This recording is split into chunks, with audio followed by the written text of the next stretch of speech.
वीरान कुरुक्षेत्र के मैदान पर युद्ध के बाद का दृश्य उजागर है, जो निर्दयी धूप में गिरे हुए शरीरों का एक चित्रपट है। युधिष्ठिर अपने भाइयों के साथ नरसंहार के बीच खड़े हैं। उनके चेहरे अपराधबोध और गहन दुहक के मुखौटे हैं। उनकी जीत का भार एक भारी बोझ है।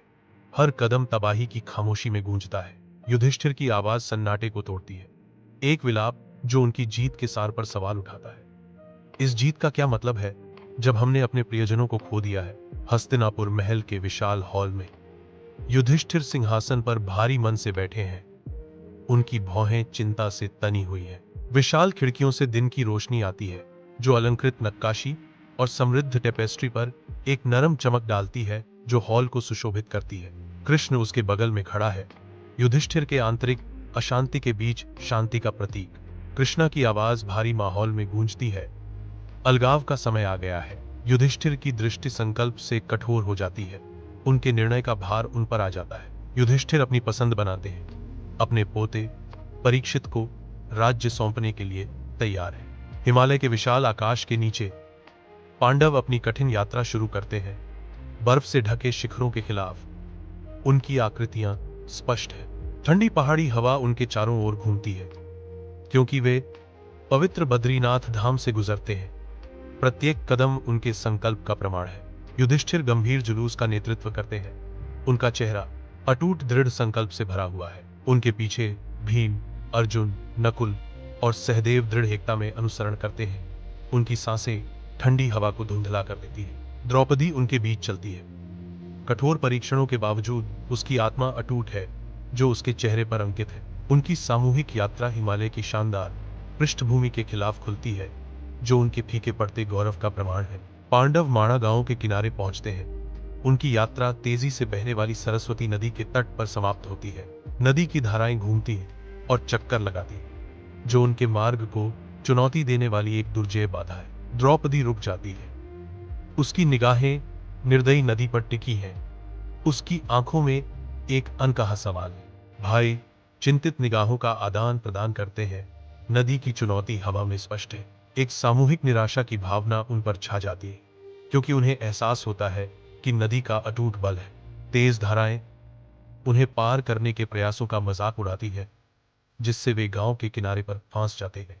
विशाल आकाश के नीचे भीम हरक्यूलियन प्रयास से जोर लगाता है।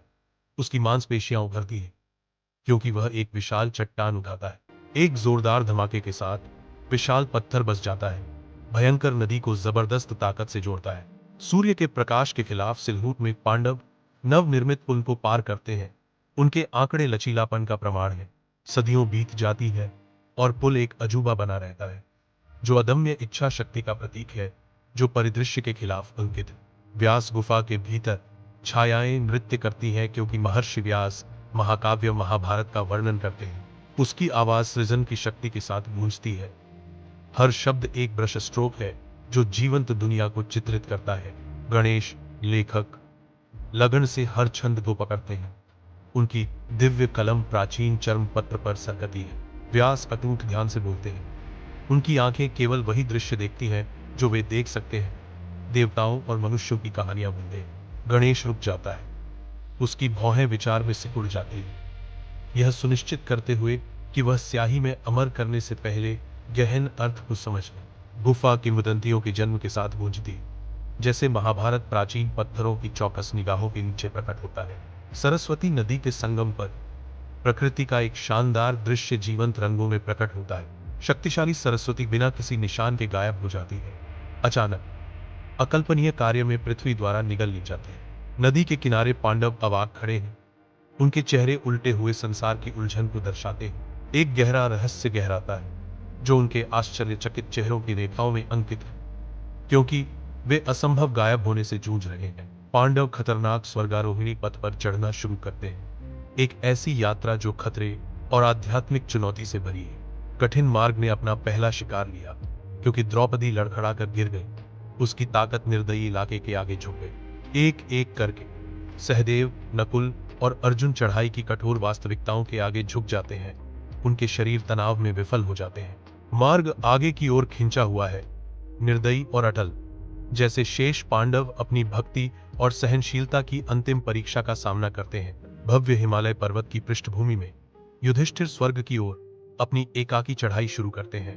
उनकी आकृति दृढ़ है, माना गांव मौन श्रद्धा से देखता है। युधिष्ठिर की अटूट धार्मिकता का मूक प्रमाण। उसका रास्ता कठिन है, हवा पतली है, फिर भी युधिष्ठिर बिना टूटे अपनी अंतिम मंजिल की ओर बढ़ते रहते हैं।